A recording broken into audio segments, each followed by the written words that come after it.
मैं कवि रामचंद्र जानकी शरण दास आपको एक कथा सुना रहा हूँ। दीर्घायु का रहस्य शीर्षक से। एक बार चीन में विख्यात विचारक कन्फ्यूशियस से एक सज्जन मिलने आए।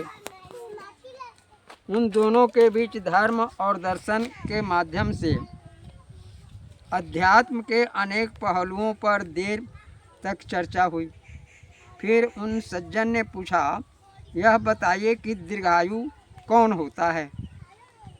यह प्रश्न सुनकर कन्फ्यूशियस मुस्कुराए, फिर कुछ क्षण सोचने के बाद बोले, आप उठकर मेरे पास आइए और मेरे मुंह में देखिए कि जीभ है या नहीं। कन्फ्यूशियस ने अपना मुंह खोल दिया। उस सज्जन ने झुककर उसके मुंह के अंदर देखा और बोला, जीभ, हाँ, जीभ तो है।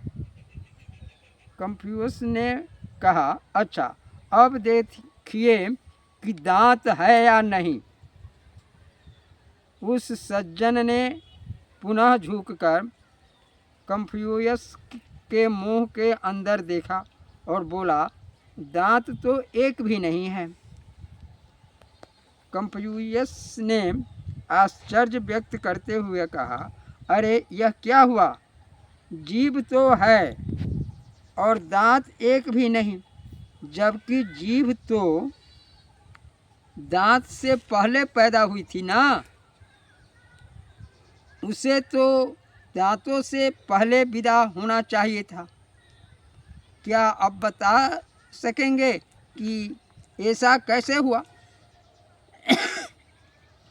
कन्फ्यूशियस ने कहा। सुनकर वह सज्जन अचंभे में पड़ गया। उन्हें सूझा ही नहीं कि हम क्या उत्तर दें। थोड़ी देर चिंतन मनन करने के बाद उन्होंने कन्फ्यूशियस से ही विनम्रतापूर्वक इसका उत्तर पूछा।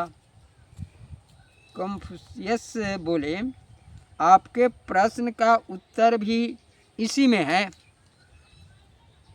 इसका कारण यह है कि जीभ जो है कोमल है, जबकि दांत कठोर है। जिसमें कोमलता होती है वह अधिक समय तक जीवित रहता है। जिस प्रकार यह नियम हमारे शरीर पर लागू होता है, उसी प्रकार हमारे मन का भी यही नियम है। जो व्यक्ति जितना नम्र और कोमल होगा, वह उतनी ही अधिक उपलब्धियों का अधिकारी होगा।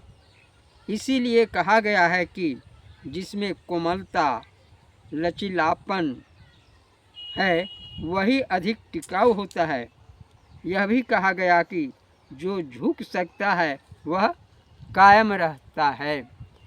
आंधी के तूफान में बड़े बड़े वृक्ष उखड़ जाते हैं, जबकि खेत के घास नहीं उखड़ पाते।